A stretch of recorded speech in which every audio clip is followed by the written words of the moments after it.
সারাদিন ভাত খাইলাম না আমি। আম্মু দুধ দিয়ে ভাত মাখাইতেছে দেখে তাও খাই নাই, দুধও খাই নাই। ডিম দিয়ে ভাত মাখাইতেছে পছন্দ না দেখে তাও খাই নাই।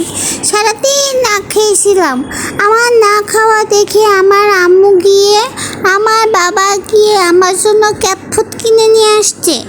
আমার এখন ক্যাট ফুড দিয়ে একটু ভাত মাখাই দিছে। দেখো সারাদিনও বসে বসে সারাক্ষণ খাইছে, খাওয়া দাওয়া শেষ করে পেট ঠুম করে হাঁকু দিয়ে পেট শেষ করছে। এখন আমাকে ক্যাট ফুড দিয়ে ভাত মাখাই দিছে, সেইখানে চলে আসছে। তাইলে দেখো বন্ধুরা, সারাদিন পেট খালি করে বসেছি, কেউ আমার রেহাই নাই।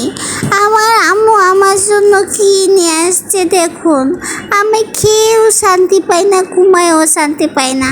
আমার আম্মু আমাকে মাঝে মধ্যে একটু করে শাস্তি দেয়। আমি যখন খাওয়া দাওয়া করি না, আমার যখন কিছুই ভালো লাগে না, আমাকে আমার আম্মু অনেকক্ষণ না খাওয়াই রাখে। তারপরে আমাকে বেশি করে খাবার দেয়,